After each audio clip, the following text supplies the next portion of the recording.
सांगलीमध्ये एका प्रियकराने प्रेयसीचा वाढदिवस साजरा करण्यासाठी चक्क लूटमार केली, त्यामुळे खळबळ माजली। बघूया त्याच संदर्भातला हादरवून सोडणारा हा रिपोर्ट।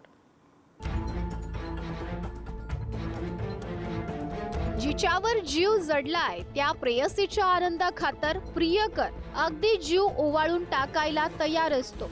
अगदी काळीत सुद्धा तिच्या चरणी अर्पण करायला तयार होतो।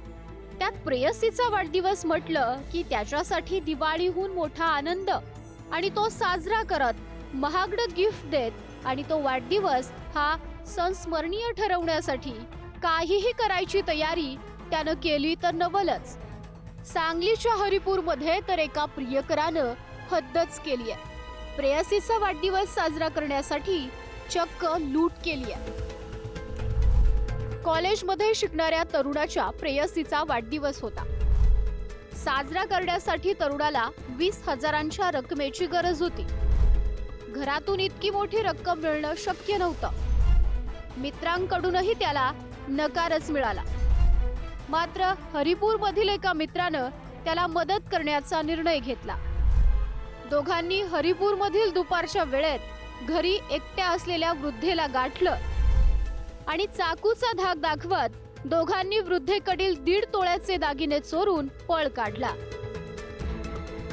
या घटनेनंतर वृद्धेच्या मुलांनी 112 क्रमांकावर पोलिसांशी संपर्क साधत तत्काळ घटनेची माहिती दिली।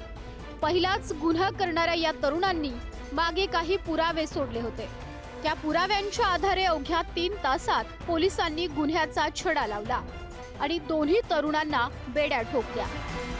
2 आरोपी अटक करण्यात आलेले आहेत। 2 आरोपी यांना अटक केल्यानंतर त्यांच्याकडून चोरीमध्ये जे दागिने गेलेले होते ते रिकव्हर करण्यात आलेले आहेत। यातील आरोपींना आम्ही गुन्हा घडल्यापासून अवघ्या 3 तासामध्ये अटक केली आहे।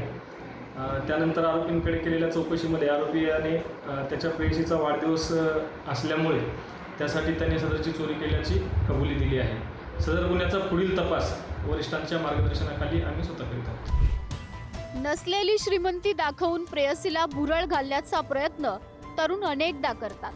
त्यामुळे ते अनेकदा गुन्हेगारीकडे वळल्याचंही अनेक घटनांमधून समोर आलंय। या घटनेमध्ये सुद्धा अगदी तसंच घडलंय। प्रेयसीचा वाढदिवस सेलिब्रेट करण्याच्या नादात तिला जंगी पार्टी देऊन यादगार करण्याच्या प्रयत्नात प्रियकराला गजा आड जाण्याची वेळ आली आहे। सांगलीहून स्वप्नील पाटील सह रशीद इनामदार, पुढारी न्यूज।